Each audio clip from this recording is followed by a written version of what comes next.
in the open air. They're regulated workplaces. There's a high safety culture.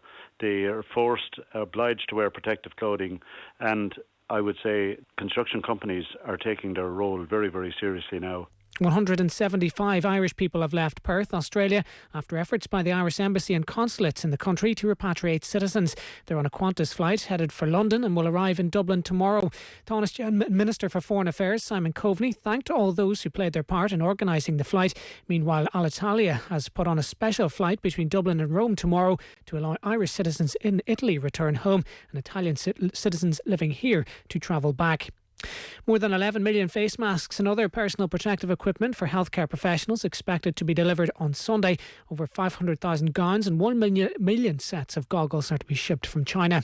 And Fianna Gael and Fianna Fáil say they'll meet again in the coming days as efforts continue to form a government. Both parties met this afternoon with discussions described as productive.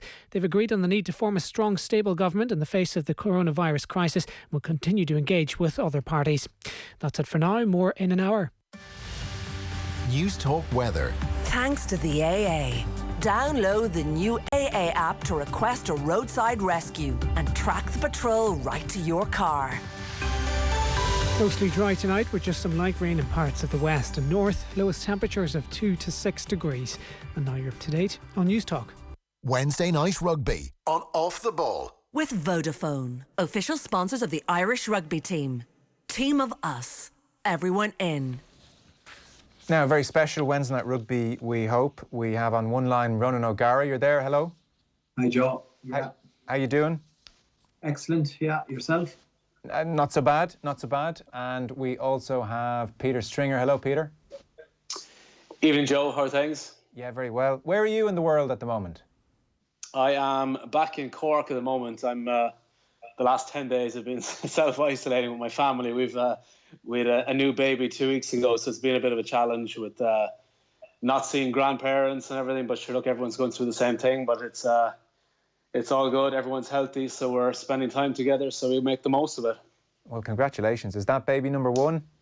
That's baby number two. So we've a 3-year-old, nearly 3. So trying to manage him as well is challenging as well. Okay. And is that the advice if you have a newborn? Self-isolating is the only way to go, or are you just making that decision?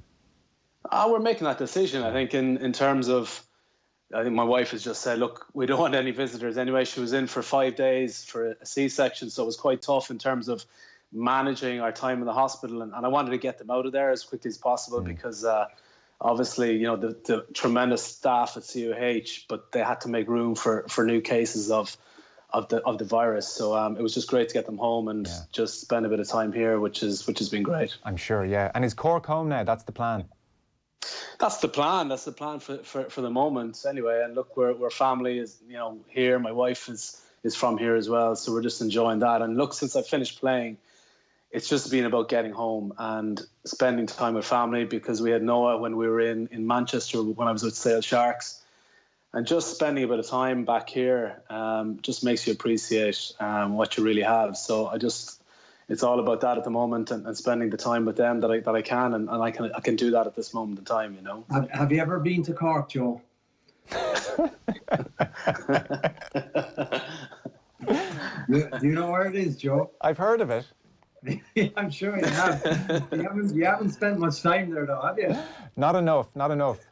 No. It's a wonderful place. There. The best golf courses in the world there. Is that right? Okay, well, I'll take your word for it. Peter, did you call the kid Ronan, or what's the plan on that? Ronan Stringer. No. Yeah. Baby Oscar is this one. We've Noah and Oscar now, so no Raj, but I'm catching up with Raj's numbers he has at home at the moment, but I don't think I'll get to the numbers he has. Certainly, no. It's a challenge too at the moment. Is enough, I think. It sure is. How are the Van Trapp family in La Rochelle then, Ronan? How are you getting on? Yeah, going great, absolutely. We've been blessed with great weather, so amid all the kind of lockdown, there has been a positive week. A lot of sleeping, a lot of reading, a lot of self-reflection, a lot of how do we get better in our own little selfish world, but also what's going on outside. But it's been dramatic in the last number of days. It's just no mixing. Get back home, get indoors. or get outdoors if the weather is well, but stay in your premises essentially. Right. Go to the shops just maybe once a week, but really is keep your own space. Yeah, we are very much in lockdown at the moment, or as close to it as we're likely to be for some time. And is it like police on the streets kind of thing asking you what are you doing out, or is it a bit more relaxed where you are? No, if you go out, you're entitled to kind of a 20-minute walk in the morning and then maybe the same in the evening. But I think at this stage people are realised the severity of the disease, and people, I think, are smart enough to realise to give yourself the best opportunity not to get it, so don't mix with people. Yeah. It's gone that far over here. Yeah, I think we're right behind you. So to get back to the point of this conversation, Ronan O'Gara, Peter Stringer, 16 years at Munster, we made it, 2 Heineken Cups, senior Ireland debut together in 2000, cradled by Mick Galway, Grand Slam in 2009, and obviously combined for the drop goal. And all of this started in Cork Con, is it, Peter? Because I saw a picture of you two looking very young, like less than 10 years old, I would have made it. Yeah, I was around that age, but I first started in Con when I was, 6, 7. Roger's a year older than I am, and we had a year under 8s, a year under 10s, and a year under 12s together. And that photo that's kind of been on Twitter and social media, it's been a European competition that we went to France, and Roger was a captain of the under 12s, and my brother George was actually captain of the under 11s. But it was there was obviously those years that we had together. I suppose we don't have abiding kind of too many memories of those days, but it was it was pretty special in terms of Cork Con as an underage system was phenomenal. I think in terms of us travelling to England, to Wales, to France at a very young age to experience rugby. And I suppose in terms of our partnership, it didn't really kind of happen again until Munster. We were at school together, right? But you don't really cross paths, and Roger's a year older, like I said, than I was. So that competition in France was sorry to interrupt, was unbelievable, Joe. It was so good. I can remember it like yesterday. We were sponsored, I think, by Adidas. This is going back, so it was under 12s. You're going back 32 years ago. We had Adidas gear. We had a black strip and a white strip. So when we wore the black strip, it was kind of, we felt like we were nearly the All Blacks. When we were in the white kit, we were Con. They did pitches. I don't know where the full-length pitches for under 12, but they had them lined out especially. They had padding on the posts. We were actually allowed Coke at dinner time. It was the big time. We massively hit the big time. It was so good. We were all packed into 6 of us into the parents' cars, took the ferry. So what would have been back then? It would have been Ringaskiddy to Cherbourg or Le Havre or somewhere like that. Drove. It was like, honestly, we felt like we were Real Madrid or someone on tour. But talk about getting it right. It's a competition that would stay in our memories. Even all those guys we play, we'd probably be able to list off the team for you nearly, which is quite strange because we all stay in contact to this day because of that kind of. It was a European under 12 championship, and it was incredible. I presume even at that age, Peter Stringer wasn't indulging in the Coca-Cola. He was like, my body is a temple. I've got to pose in the nude in about 25 years' time. I need to be ready for it. No, I was quite loose back then, Joe. You'd be surprised. Right. Coca-Cola and jelly beans, all right. It was a staple part of the diet, but things changed certainly over the years. And were you always a 9 and Ronan always a 10, Peter? Well, I was always a 9 in terms of when you rock up on your day one. You stop being polite, Strings. You can say it. We had no chance of playing anywhere else, Joe. We were absolutely. That's what I mean. So I rocked up, and you're put into positions based on your size, and that was it. I was pigeonholed in there, and there was no changing me. So Roger was obviously a 10. So look, that was the way it was, and it wasn't going to change. Certainly when we got to schoolboy rugby, I saw it, and we have a picture of it. We'll throw it up because you won the Munster School Senior Cup with Prez, and there's a team photo here, and we'll stick it up for people. They can see it there, and Declan Kidney has just been cut out a shot as well. But Ronan is front and centre holding the rugby ball, and Peter is back left, although you can't quite see him on the photo we have. I don't know how I made it to the back row. hidden. There's new policy since then. You get the small fellas up the front, and then the big guys go on the back row. Yeah. In terms of Munster, so your debut, Rog, was 97 against Connacht. David Wallace made his debut, I was reading today, on the same day. And then Peter Stringer, you made your debut against Ulster in 98. Ronan, from memory, Ronan, were you two fairly well thought of, and this was the future 9 and 10, or was one of you maybe more destined to make it and the other they weren't so sure about? What was your memory of you and Peter and your chances of making it professionally when you were just kind of 95, 96 and into 97? Oh, geez, my gut reaction straight out with you. You'd be kind of looking after yourself, Joe, and the fact that it was so hard to try and make it even at that stage. You didn't know where it was going. Obviously, you weren't talking about two big specimens, so you weren't talking about any combination even at that stage. But there was obviously a really good understanding from a very young age. But starting off, it was like, such a different sport back then that it was more not looking at a half-back partnership. It was, from my point of view anyway, it was kind of just, how can I try and make an imprint on whoever is coaching this team? Really selfish, but that's the way a lot of us were. Yes. Peter, did you feel you had a good chance to make it, or were you struggling all the way through until your debut in 98? I left school in 96, and like Rog said, we just didn't know the way the game was going to go, and it was all very much trial and error. And I was in college, studying chemistry, and it was the last thing I wanted to do and the last place I wanted to be. And I played Ireland schools, and I come off the back of a successful trip to Australia, and you're in the Munster training squad then. And my first season, I don't think I would have played much with Rog. I think we were injured, Rog, maybe a hamstring injury. That kind of first season I came on in 98, 99. Barry Everett was my kind of 10 that I first started with. But as Rog said, you're focused on your own game, and for me, there was a World Cup in 99, and I had a string of scrum halves at Munster. There was Brian O'Mara, there was Tom Tierney, Steve McIver, all capped international scrum halves of really, really good quality at the time. And I came in as kind of probably fourth, fifth choice into a Munster setup, and there was a World Cup in 99. O'Mara and Tierney were away at a World Cup, and I had an opportunity then to play and to stake a claim for a starting spot. So that was my opportunity. And when the lads came back from the World Cup, I put in a bit of work and put in some performances that Declan and the coaching staff saw fit to keep me in position there. So like I said, it's these opportunities that come up, and you're only concerned about really yourself at that age, because the whole game was thrown up in the air, and all of a sudden we were training every single day, and it was just a surreal experience to be on that journey. Ronan, pretty quickly you do form a partnership at Munster and then even at Ireland. Tell us about the on-field partnership, how it worked. Was there much talk?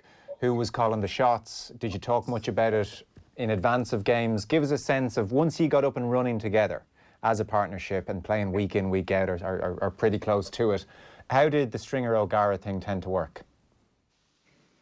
Yeah, well, it's kind of easy, I suppose, when you're 16 years in the bank and you take so much for granted, Joe, that it would be such an error not to, I suppose,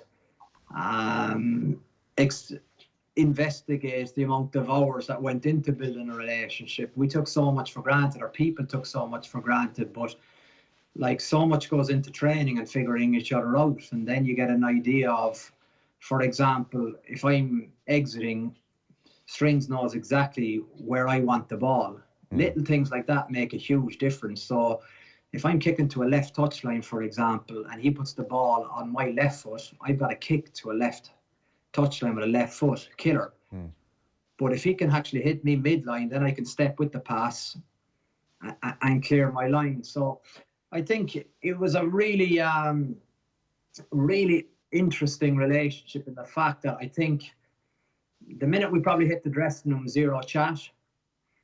But the minute we hit the pitch, it just kind of, it really worked. But for a relationship, you know what I mean? You spend as much time with Strings as you do with your girlfriend or your missus, because that's that's what it was back then, because it was a Munster family, and that's overused, but that's exactly, we actually loved going to training, loved playing the games, but like behind all the games there's another 16 hours a week of training that happens. So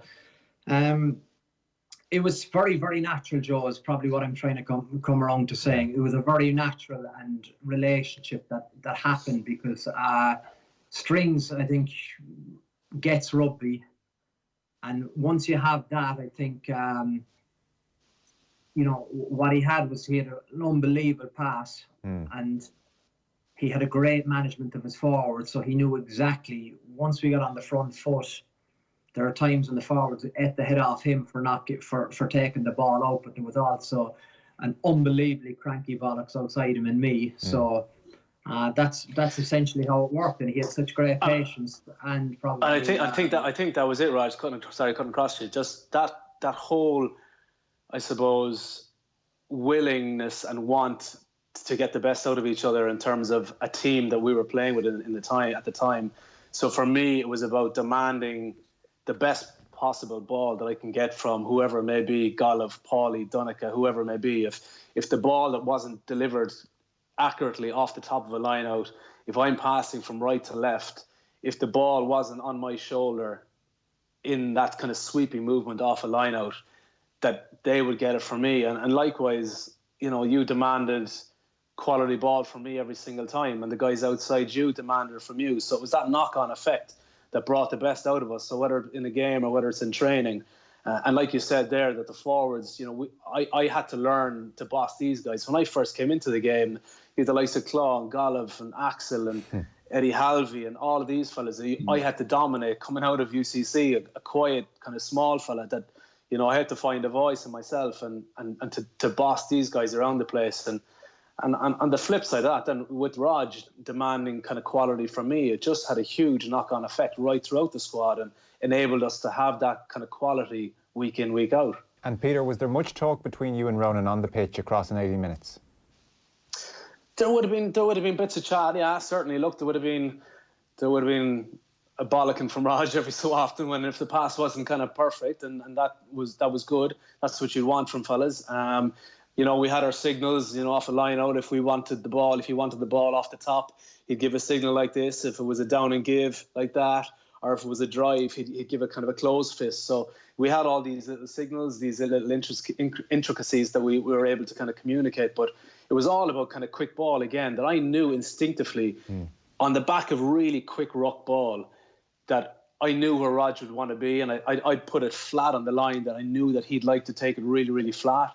And then likewise for drop goals, we had certain calls that instinctively I knew where he was going to be. So, like Raj said, if you spend that amount of time with somebody, you're going to pick up this, and it became that kind of nearly like, I suppose, telepathy. What am I trying to say? Telepathic. We hear you. Telepathic. Yeah. Yes. Yeah. It looked that way. It looked that way when you two were humming. Whenever the peak was, whatever year it was, there was the telepathic element. I think it's important too, as well, Joe, for younger kids listening. Maybe the fact that behind all the rosy days, there was hard days as well. Something that I'm kind of very proud about or happy with the values or the respect we had for each other. Yes, I was an arsehole at training at times, and the fact that, like, I can remember movements unopposed. If Strings didn't throw the ball where I wanted it, I'd catch the ball and I'd chuck it back at him. Like, imagine doing that. But I think we had that kind of a team where we wanted to be better than everyone else. And there was most definitely that Munster team. You think about it in 2009, I think, was it 9 people picked to go on a Lions tour before one got suspended, and I think one got injured, So it's not my opinion. This is a factually correct thing, that we had pushed standards where they'd never been before. But that was, I think, in fairness to Decky, probably due to the environment he created about getting the best out of each other. And that was more so players pushing each other as well as the staff too, because it wouldn't be right for me not to mention the staff. No, of course, absolutely. Peter, was Ronan, this isn't a joke question by the way, was Ronan's crankiness ever an issue? Yeah, always. Not in a bad way. Like, there were times, obviously, you're annoyed with each other, and I'd be annoyed with other fellas, and like, but again, you can't dwell on little moments. If I threw a bad pass, I'd know myself, and you kind of have that feeling within that you don't need somebody else to tell you about it. That kind of way, and that's we're our own kind of biggest critics right throughout our career, and at times when in that moment when you've kind of messed up and you haven't, I suppose, lived up to the standards you've set for yourself, the last thing you kind of want to hear is someone in your ear telling you the same thing. But look, that's part of it. That's human nature. Rugby, you're in an environment that people become cranky, but you forget about it. Like you knock a ball on, with you that, forget about it. Because I think we had a great policy, though, in terms of we left it on the pitch, Joe. So we had a kiss and make up policy in Munster. So as heated as it got, and there would be plenty of digging matches in the training, but there would always be a final huddle. So basically one of the main leaders would speak, and after that then it was kind of, at times it was kind of, we'll kiss and make up. So some days there would be no one, obviously, that had to kiss and make up. Some days you could have 6 couples having a kiss, but then it was literally, it wasn't a peck. Or with the coronavirus now, everything will change. But it was a kiss on the lips, which was quite interesting and awkward. You were kissing a lot. There was a cue for you, was there? But I think that is so important too, that it's left on the pitch. Yeah. Or the times I got ultra ratty, I probably like to think, Strings, and you hopefully will say this, that I'd send a text and go, can we meet or have a coffee about this? Because I'm sure there'll be further Stuart's inquiry into this performance tonight. You respect the guy for, you know how much it means to somebody, and like, it'd be worse if someone laughs it off. And I've been in environments in my latter stages of my career where I've been in environments, and it's annoyed me that people have just kind of laughed things off if passes aren't accurate. You know how much it means to someone when they react in that way, and that's what really was special about the group that we had. And obviously, you could see how much it meant to Raj, and the way he was. He just wanted the best out of everybody around him. Grand Slam game, Wales 2009, Peter. So you're over the ball. You presumably know exactly where Ronan wants the ball. Talk us through it from there. Yeah, it's well, I suppose for the whole game, I'm sitting on the bench really, and I'm I come on, to 15-20 minutes to go, and you're in an environment, and I suppose I've come off the bench in quite a bit in towards the end of my career, and it's a different dynamic. If it's kind of during the season, you're thinking, okay, I got to make an impact. I got to try and get a pass in. I got to get a kick in. I got to try and get a little bit of a break in. I got to try and show somebody something that gets me picked for the next week. This was a different dynamic. You're in a big game, high pressure situation. It's as big as it gets. So you're thinking to yourself, okay, it's got to be about composure. It's got to be about doing the right things for the team.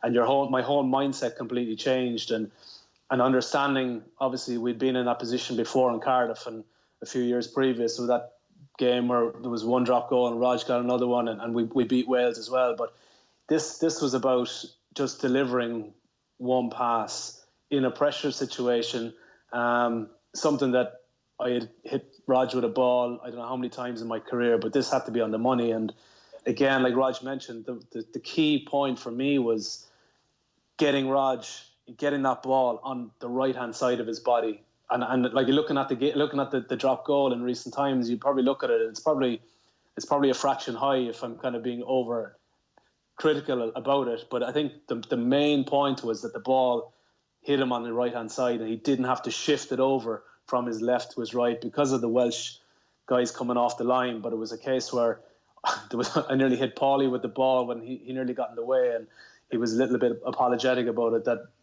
that's the last fella you want to hit in a drop goal scenario, but waited for him to get out of the way, hit Raj, and credit to him again, stepped up to the mark and just nailed it. And were you, generally, when you're in kind of continuous motion, nerves don't really attack you, but I guess you had time was probably slowed down, you would have had a second over that ball where you're looking back at Ronan. Did you feel nervous in that moment, or were you fairly okay? No, you don't, Joe. To be honest, you don't have time to think about it in these situations. You're you're so familiar in your surroundings because of what you've done before and your time kind of on a pitch or standing over a ball. I've been doing it since I was 6 years of age, so it's not a case where you're kind of panicking. I've thrown that pass a million times. Yes, it's a pressure situation, but you don't have time to think about it. But there was no panic in that moment. There was no, the Welsh defence weren't going to get off the line. Yeah. The fact that the ball was still in the ruck. So I had that kind of second. I had that kind of time to get Paulie out of the way, get Fla out of the way, I think it was, and just get that kind of that moment to make sure that the ball was on the money. Rory best, yeah. Rory's, yeah. Was it a touch high, Ronan, or has he been hard on himself? I think a touch high. No, I think just the only thing with that, like you always say it to your 9, and he'd have heard this a million times from me, I want my hands stinging. So every time I get a pass from you, I need my hands burning. I don't want any of this soft stuff landing in my hands. So you hit me, rip it at me every single time. So if it's too hard, you'll hear from me. If not, keep them coming. So basically, He knew exactly. But no, it was the fact that they were in a sprint start. That was the only thing that spooked me potentially. But it was just a case of getting the ball down, and the drop was poor, obviously. That's why it wobbled over. But so, as a 10, what you wanted from Peter Stringer, for the purpose of this conversation, was, time and space. You've talked about that before, is all important. So you wanted him to buy you as much time as possible with how quickly he got to the ball and how quickly he fired it to you. But I think with this too, with the way the clock was, there's no surprise element. I mean generally, not just in that moment, just generally. Sorry. Yeah. What you want is speed of pass and tempo and to buy you seconds. Yeah, and obviously, like I think, if you look back at some of the tries Munster scored going back to 2000, there's a perception that it was a 10-man game. I think the analysts out there would contradict you in that and pull you up and say that we actually played flat and we played hard on the line and we played a kind of 15-man game a lot. I think that was the beauty of that team. The game management was exceptional at times because you had a mixture of keeping it tight up front. You could play a 10-man or you could play a 15-man. So that's, I think, the something that I so admire or take from playing in the AIL. Just that learning ground was absolutely so beneficial to me as a young player, and I think that any young player that got that, because all that team basically came from the AIL. Ronan, the game changed a lot, obviously, over your time together. Did your partnership have to change with it? Yeah, I think it did, of course. You have to be constantly adapting your game. For defences, you get analysed.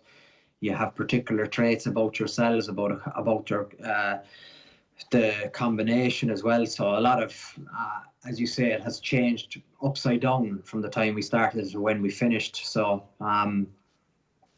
you have to keep kind of evolving and adapting, but also I think what some people maybe underestimate, I think in good players, and it's a good message for the younger players, like when the real pressure comes on or you're under the pump, what do you go back to? So for Strings, it was his pass. For me, it was probably a spiral kick. But a lot of players nowadays are good at a lot of things, but what are they exceptional at?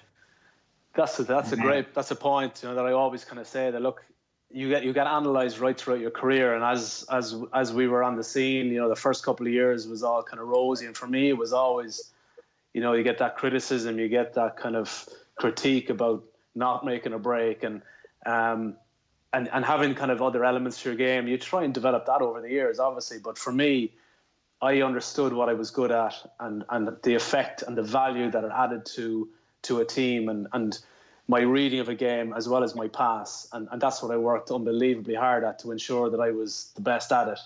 And that's what I was good at, and I take no criticism from anybody to say otherwise, that I worked extremely hard and made sure that I was the best, because look, you obviously always work on your weaknesses, but I knew what my strength was, and I made sure that that I could perfect it as best I could. So like Rog said, that our game had to develop and expand the way the game has gone in recent years.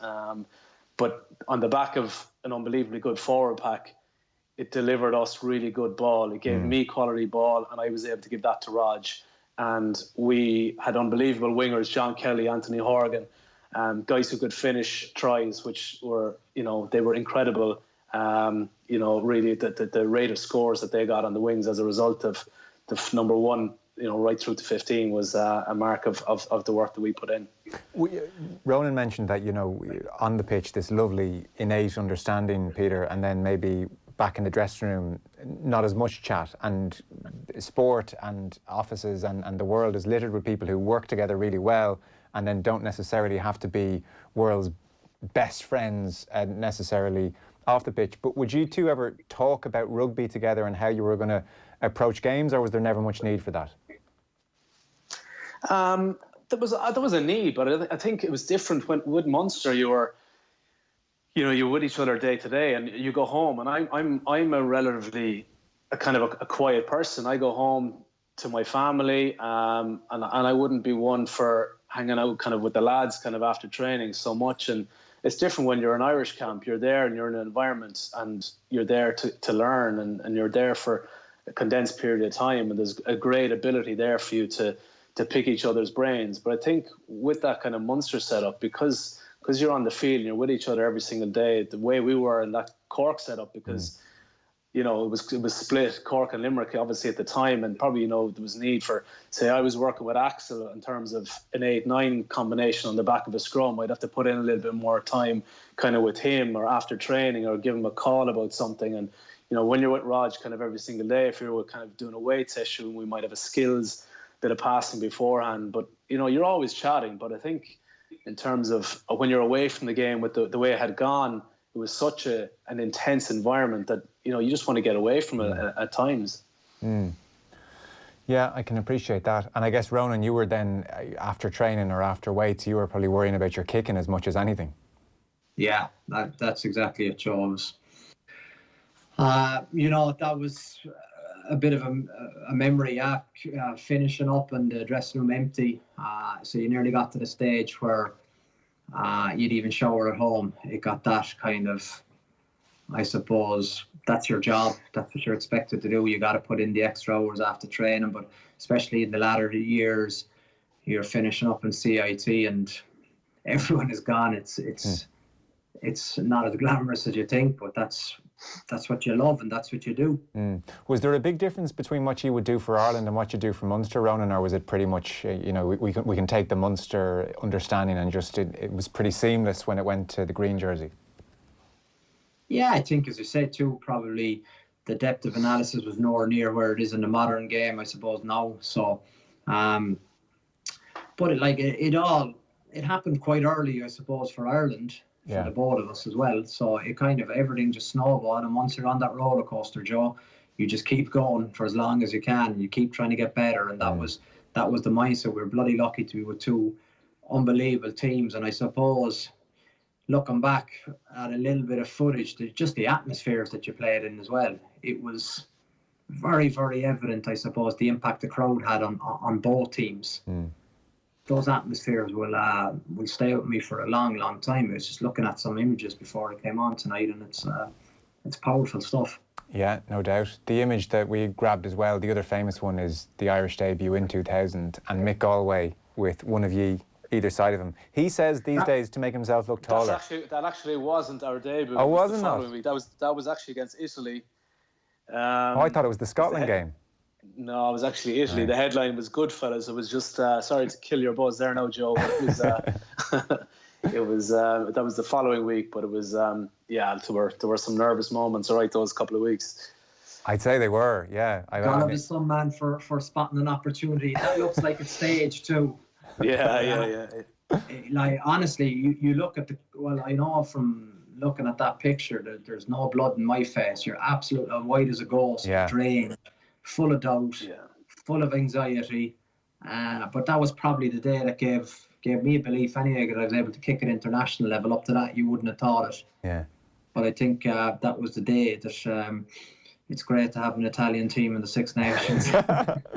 God, it is a mad thing, though, to think that you go from that under-12 tournament in Europe and going over and having the Coca-Cola at dinner, and then there you are, Six Nations, next to Mick Galway, two still beside each other. I mean, it is kind of insane, the journey that you took parallel to each other all along the way.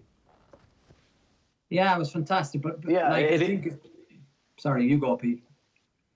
No, it's just...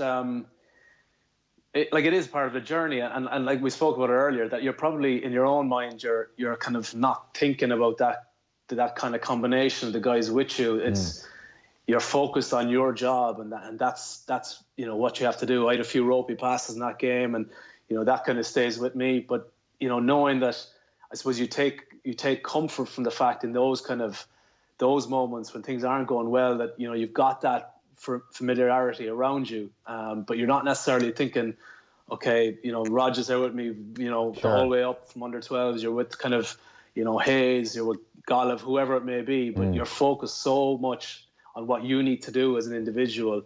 But again, like I said, in those moments when things don't go well, it's great to have that focus behind you, when you've got the guys that you've kind of grown up with and played alongside in a Munster team that went so well. It's like a comfort blanket of sorts. By the way, you've mentioned here, Peter, bad passes about 20 times in this conversation. I mean, I don't remember. I feel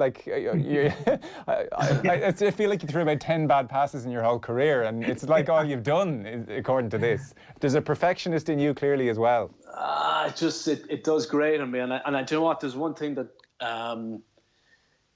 we were lost to Toulouse, in Toulouse. I can't remember the year. Was it 2003, a semi-final?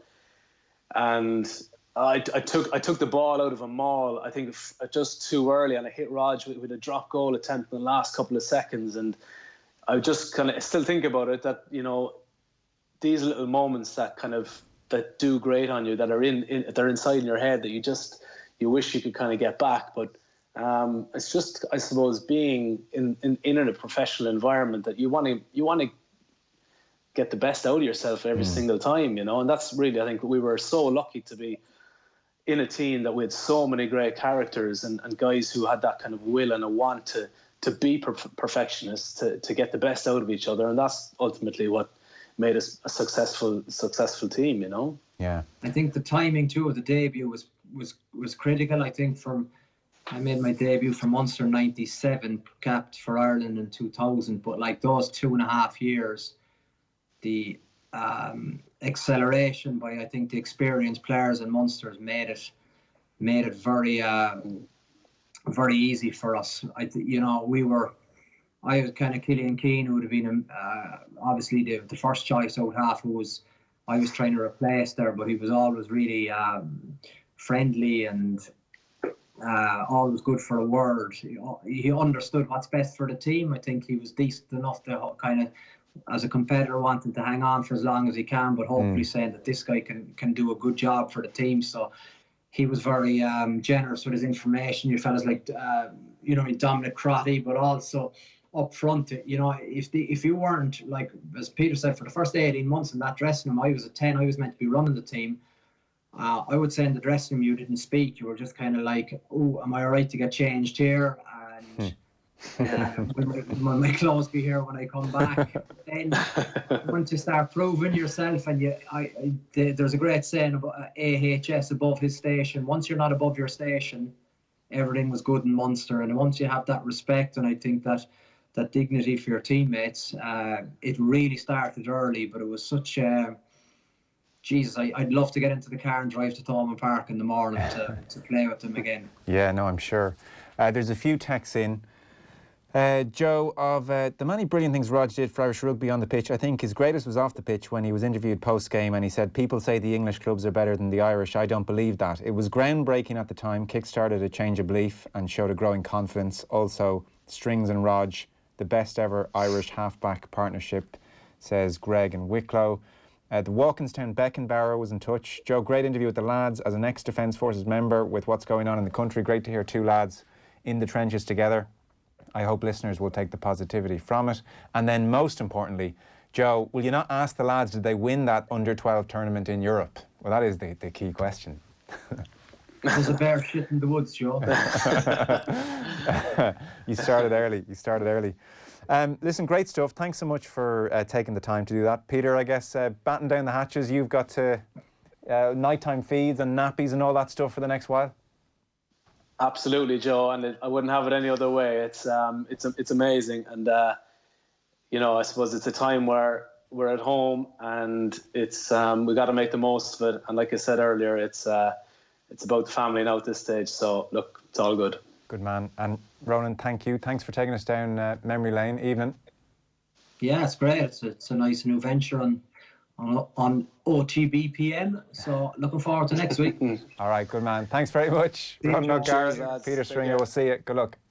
Wednesday Night Rugby on Off the Ball. With Vodafone, official sponsors of the Irish rugby team. Team of us. Everyone in. Moncrief. Another texter says, I think if we went into 2 weeks lockdown, then at least it would be over with, and we might have flattened the curve. Worth a shot at this stage. The times we're in now, it's a bit like Italia 90. Prior to Italia 90, nobody knew anything, but suddenly, you had these grannies who knew the offside rule and had all sorts of opinions as to, who was strong at what position. Now suddenly everybody's an epidemiologist. Moncrief. With the all-new Dacia Duster. Weekdays from 2 p.m. on News Talk. Have a great evening with itsforwomen.ie. Great value car insurance on the web, on demand, on the go. Itsforwomen.ie. It's always on hand. It's always online. In Germany, we don't simply wash our cars. We cleanse them.